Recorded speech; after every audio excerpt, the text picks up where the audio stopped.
Tudo me parecia em ordem. Até que quando eu tinha 12 anos, o que detonou a morte do meu pai foi a minha mãe querer separar. E aí ele se matou quando eu tinha 12 anos. Eu ia fazer 12 anos, na verdade. E a partir desse episódio, que já foi por si só bastante dramático, a minha mãe caiu numa depressão, num beco sem saída. A cada 40 segundos, uma pessoa tira a própria vida em todo o mundo. A Organização Mundial da Saúde afirma que as vítimas são, em sua maioria, homens com menos de 45 anos. Só no Brasil foram mais de 100 mil casos entre 2007 e 2016. O suicídio já é a segunda causa de mortes entre jovens de 15 a 29 anos no mundo. Os acidentes de trânsito lideram as estatísticas. O tema é tabu, mas por que não falar sobre isso? Setembro é o mês da campanha de prevenção ao suicídio, o Setembro Amarelo. No último domingo, a jornalista do Globo Márcia de Zitzer, que nós ouvimos na abertura do podcast, quebrou o silêncio num relato publicado na revista Ela. O pai da Márcia tirou a própria vida quando ela tinha só 12 anos e a mãe fez o mesmo 11 anos depois. O texto teve enorme repercussão e hoje a Márcia está aqui conosco no Ao Ponto. Eu sou o Roberto Maltic, estou com a Carolina Moran e nós conversamos também com a repórter Ana Paula Blower, de Sociedade, e com o psiquiatra Jair Segal, chefe do Departamento de Saúde Mental do Hospital de Pronto-Socorro de Porto Alegre. O Ao Ponto é o podcast diário do Globo. Está disponível no site do jornal, no Spotify, no iTunes e nas demais plataformas de áudio. Fique com a gente. Márcia de Zitzer. No último domingo, a revista Ela publicou um relato seu muito emocionante sobre a sua história familiar, né? Você perdeu tanto sua mãe quanto seu pai por suicídio. Isso. Todo mundo que leu ficou muito tocado, porque é um texto que não é um texto triste, é um texto sobre saídas, né? E sobre caminhos. Qual é a sua história, a relação da sua família com o suicídio? Como é que foi? Então, eu sou carioca, minha família vem de uma família judia, de classe média, tudo aparentemente normal. Eu tenho 2 irmãs. Tudo me parecia em ordem. Até que quando eu tinha 12 anos, o que detonou a morte do meu pai foi a minha mãe querer separar, né? Queria a separação. É bom a gente frisar que o ano era 1979. Claro que as mulheres já se separavam naquela época, mas para ele isso ele não aguentou. E aí ele se matou quando eu tinha 12 anos. Eu ia fazer 12 anos, na verdade. E a partir desse episódio, que já foi por si só bastante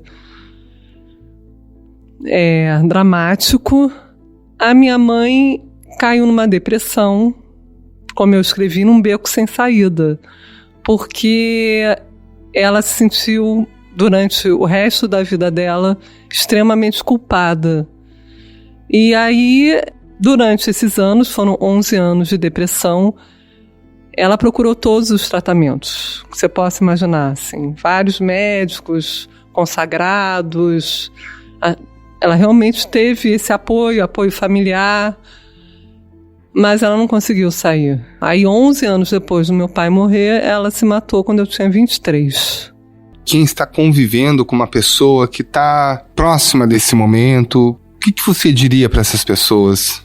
Olha, não é fácil. Eu recebi muitas mensagens e muitas delas eu realmente ficava procurando as melhores palavras, porque é muito difícil. Mas eu acho que o apoio dos amigos, o apoio dos familiares, hoje eu acredito que tenham grupos também de apoio, médicos, psicanalistas, você se cercar de toda a ajuda possível. Eu ouvi bastante o que os médicos, eu até pontuo isso no texto, né? Para eu poder entender que ambos ficaram doentes. Então não é uma opção, né? Eles não fizeram isso porque eles quiseram, ninguém quer. Então é uma doença e tem que ser encarada dessa maneira. Márcia, os especialistas hoje já têm um consenso de que é importante falar sobre o suicídio. Mas há 40 anos, quando seu pai morreu, era um assunto tabu completo, não se falava a respeito. O que você acha que teria sido diferente na sua experiência se falasse mais sobre o suicídio naquela época? Teria sido mais fácil. Por um bom tempo eu fiquei muito constrangida para falar sobre esse assunto, né? Eu até no texto abro com uma entrevista de um médico me perguntando, né, investigando o histórico familiar e tal, e aquele desconforto de ter que falar como meus pais tinham morrido. Mas eu também fiz terapia desde jovem, então na terapia tenho grandes amigos e minhas irmãs, e pude contar com essa ajuda toda. Agora, o seu texto, ele parte daí para mostrar como é que você viveu depois disso, né? Com amor, com família e com muito trabalho. É, isso. Eu falo no texto sobre um namorado que eu tive, que foi muito importante, porque ele era um cara muito animado, muito alegre, e aí aos 18 anos eu comecei a namorá-lo, e esse encontro foi muito bacana. Ele me apresentou a um monte de gente também legal, e nesse momento, assim, durante aqueles anos de namoro, eu tinha comecei a cursar jornalismo na UFRJ, mas naquele momento você não sabe exatamente o que você quer. Eu sempre gostei muito de moda, e aí eu fui trabalhar com figurino, amei, e a partir desse momento eu fui conhecendo várias pessoas até o meu nome chegar no meu anjo, né, que é a Regina Martelli. A nossa empatia realmente foi imediata, comecei a trabalhar com ela, e aí eu não parei mais. Realmente o trabalho para mim foi fundamental para eu enfrentar tudo e para dar a volta por cima. O que motivou você a falar sobre isso publicamente? Eu acho que o tempo, né? Já se passaram... Minha mãe morreu em 1990. Vai fazer 30 anos quase. Então, assim, depois de tanto tempo, eu vivi mais tempo sem eles do que com eles, né? Então, eu acho que eu já me senti pronta para escrever e para poder elaborar isso. Talvez ajudar outras pessoas, né? Exato, ajudar as pessoas e quebrar esse tabu, né? Porque suicídio ainda é um tabu.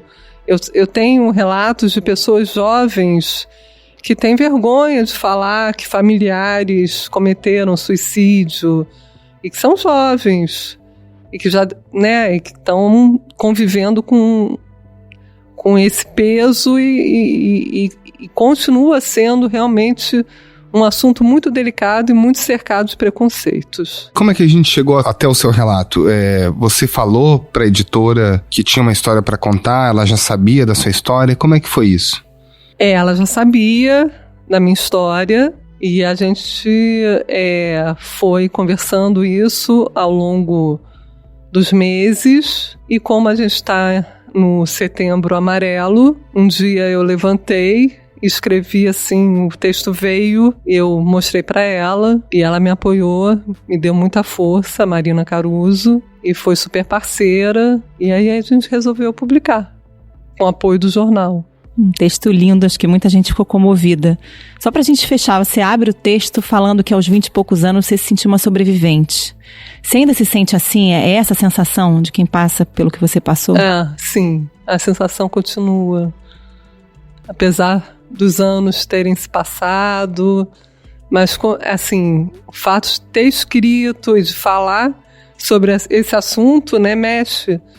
Então toda vez que eu falo, mas enfim, é isso, sobrevivente, mas feliz. Márcia, parabéns pelo texto, obrigada por compartilhar e por participar aqui com a gente. Obrigada. Valeu, muito obrigado. Obrigada pelo espaço.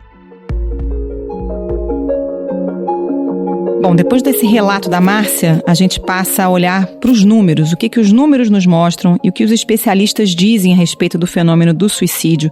A gente conversa agora com a repórter Ana Paula Blower, de Sociedade. Oi, Ana Paula, bem-vinda aqui ao Ponto. Obrigada, Carolina. Quais são os sinais de alerta? Por exemplo, isolamento social, a perda de interesse em atividades que a pessoa tinha antes, coisas que ela gostava de fazer e de uma hora para outra ela começa a não querer mais fazer.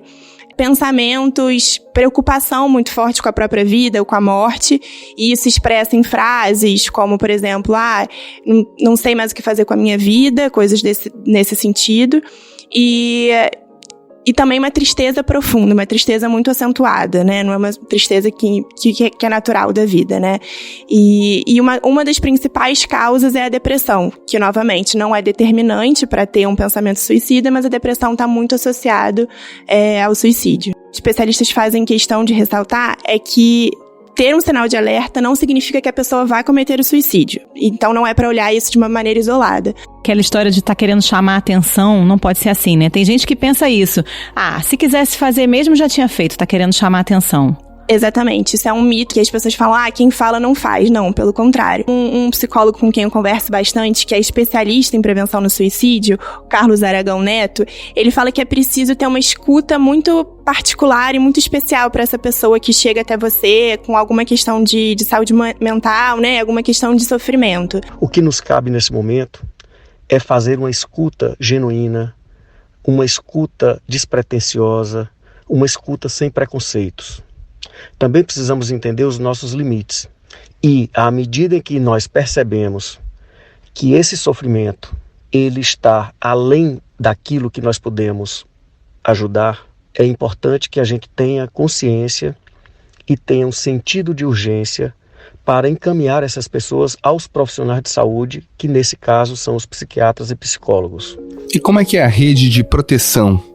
Então, quem está vivendo esse problema ou está perto de alguém que esteja com questões relacionadas a isso, tem algumas ferramentas disponíveis. Por exemplo, o CVV, que é o Centro de Valorização da Vida, que oferece atendimento, apoio emocional de forma gratuita e 24 horas.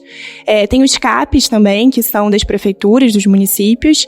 E tem as redes de saúde, as unidades de saúde, onde pode marcar uma consulta com um psicólogo, com um psiquiatra. E é muito importante isso, que as pessoas saibam que elas têm que procurar ajuda. É claro que conversar com um amigo, com um familiar é muito importante. Aliás, Maltica, ela falou do CVV, no site do CVV tem vários vídeos e muito material. Tem um amigo ou uma amiga com depressão? Pergunta como você pode ajudar. Escutar o que ela tem a dizer já é um ótimo começo. E entender a dor dela também. Depressão não é frescura. Com informações, ouvindo especialistas, psicólogos, psiquiatras, pessoas que passaram por essa experiência, então é uma fonte ali bem vasta de informações, né, a respeito. Jovens que se automutilam têm um risco maior de morrerem por suicídio, porque eles já demonstram que não estão lidando bem com as questões emocionais. Eles atendem telefone e agora eles têm um chat. Tem pouco tempo que eles iniciaram um chat justamente para atender o público mais jovem. Então a pessoa pode entrar no site e ali pela internet já pode conversar com alguém também, não precisa ser só pelo telefone.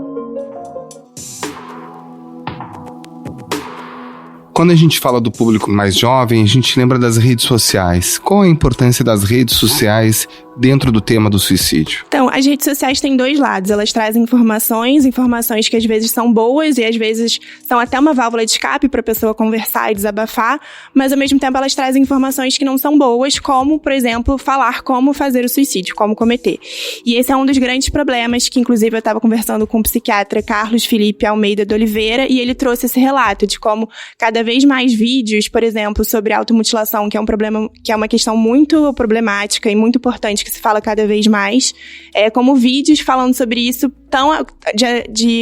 as pessoas podem acessar de uma forma fácil e como isso é perigoso. Então as redes sociais têm esse problema também, que estão sendo cada vez mais discutidos. As próprias redes sociais estão conversando muito sobre isso e criando inclusive comitês de especialistas para debater isso. Principalmente entre os jovens, né? A gente falou lá no começo do podcast que o suicídio já é a segunda causa de morte entre jovens no mundo. E os especialistas falam disso, do cyberbullying, das redes sociais. Na rede todo mundo é feliz. Você fica achando que você que tá errado quando vê o amigo feliz na rede social. Tem esse componente também, né? Tem sim. E tem a questão do isolamento social também, porque às vezes as pessoas se refugiam ali na rede social, mas não tem essa troca de experiências, do contato, o convívio pessoal mesmo, né? Então, o isolamento social, que é um dos sinais de alerta aí para quem pode ter um pensamento suicida, ele também tem uma ligação com forte acesso, um forte consumo de rede social. Então, tem psiquiatras, psicólogos que se juntam às redes sociais para falar o que é a melhor conduta ou não, quando tem que tirar um vídeo do ar ou não, mas o que os especialistas reforçam muito é que tem que ter uma rapidez maior para retirar esses vídeos do ar. Como é que é escrever sobre esse assunto? Você, como repórter que tem feito tantas matérias a respeito de suicídio, é um tema muito delicado e tem algumas regras de conduta, de como proceder, o que informação dá, que informação não dá. Como é que é? Isso, é bem delicado. Então, uma das questões que eu tomo bastante cuidado, por exemplo, é sempre estar em contato com esses psicólogos, psiquiatras, os médicos, especialistas que sabem bastante do assunto para a gente ter a maior responsabilidade possível na hora de passar essas informações. O próprio Ministério da Saúde tem uma diretriz de como a imprensa deve ou não veicular essas notícias. Uma das questões básicas é você nunca falar sobre como o caso de suicídio aconteceu, né? O método, isso nunca deve se falar. Outra questão muito importante é a glamorização, que muitas vezes pode acontecer quando uma pessoa famosa, por exemplo, comete um suicídio, né? Obviamente, nunca falar sobre como foi o método, nunca também divulgar questões ligadas a como aconteceu a situação do suicídio, né? Então, um bilhete, alguma coisa do tipo, a gente nunca fala sobre isso. Ana Paula, obrigada pela participação. Até a próxima. Obrigada. Bom, agora a gente conversa com o psiquiatra Jair Segal, chefe do Departamento de Saúde Mental do Hospital de Pronto-Socorro de Porto Alegre. Muito obrigado. Por que o tabu do suicídio começa a ser enfrentado? Há algum tempo a sociedade como um todo deu um corpo a um movimento de conscientização da população sobre a realidade do suicídio. Assim como já existia o Outubro Rosa, lembrando a prevenção do câncer de mama, Novembro Azul a respeito das doenças masculinas, o Setembro Amarelo foi criado para mostrar a realidade sobre o suicídio. Infelizmente, o suicídio continua sendo um tabu, um assunto que é tratado ainda de uma forma quase que invisível, muito pouco falado ou discutido, tanto por nós como médicos, como pela sociedade. Mas, com os avanços científicos, as sociedades contemporâneas começaram a tratar do problema como algo realmente importante. Uma situação que é de saúde pública, devido à quantidade de pessoas que são afetadas anualmente por esse problema. Doutor Jair, qual o impacto da doença mental e também da dependência química nos casos de suicídio? Em quase 90% dos casos, onde há o comportamento suicida, há o diagnóstico de uma doença mental ou abuso de substâncias ilícitas e bebidas alcoólicas. Claro que as condições orgânicas, as doenças orgânicas também aumentam o risco desse tipo de comportamento, ainda mais em pessoas com doenças graves ou terminais. É evidente que a dor, a desesperança, o sofrimento, o sentimento de desamparo dessas pessoas, muitas vezes conduzem a ter essa ideia equivocada de que a morte pode ser a solução para essa condição. Mas as pessoas que tentam o suicídio também, de alguma maneira, estão pedindo ajuda. A questão mais importante é que nós precisamos falar sobre suicídio. É preciso romper esse estigma, e a melhor forma de a gente derrubar essa muralha do silêncio é podendo falar sobre o assunto. Felizmente, a medicina evoluiu bastante no sentido de desenvolver uma série de tratamentos medicamentosos que ajudam a pessoa a voltar a sentir melhor, a ter mais esperança, a não sentir aquele desespero, a sensação de desamparo que muitas vezes ela acaba vivenciando. Doutor Jair, na sua avaliação, o sistema público de saúde está hoje pronto para dar conta desses casos de depressão, de dependência química e de pessoas que têm comportamento suicida? Nós sabemos da insuficiência das políticas públicas e que nos governos das últimas décadas houve uma redução até de locais de atendimento psiquiátrico, uma diminuição de número de leitos disponíveis para pessoas que sofrem transtornos mentais, e as instituições também reduziram muito a possibilidade de atendimento especial na rede pública. Mas eu acho que a melhor maneira é a gente poder, quando vê uma situação de uma pessoa que está com esse tipo de sofrimento, com esse tipo de ideia, poder encaminhá-la para qualquer atendimento. Até o clínico pode, fazendo uma boa escuta, prescrever uma boa medicação e um acompanhamento psicológico no sentido de dar conforto para essas pessoas, tirar aquela situação de desamparo que ela vem sentindo, ser melhor acolhida e entendida, através de uma boa avaliação médica. Dr. Jair Segal, chefe do Departamento de Saúde Mental do Hospital de Pronto-Socorro de Porto Alegre, muito obrigado. Eu agradeço a oportunidade de poder falar, Maltic e Carol. Esse assunto é extremamente importante. Nós realmente precisamos falar sobre suicídio e romper com esse silêncio que se faz a respeito desse grave problema. Este foi o Ao Ponto de hoje, o podcast diário da redação do Globo. Nessa conversa a gente conta com a participação de toda a equipe do jornal, as mesmas pessoas que levam até você informação e análise de qualidade todos os dias. O Ao Ponto está disponível no site do jornal, no Spotify, no iTunes e demais plataformas de áudio. E você entra em contato com a gente pelo e-mail podcast@oglobo.com.br. Quer saber mais? Entre em oglobo.com.br e confira todas as notícias e reportagens especiais. A captação do áudio ficou com o Giovanni Sanfilippo e com o Maurício Belli, e a edição é do João Guilherme Lacerda. Tchau. Até mais.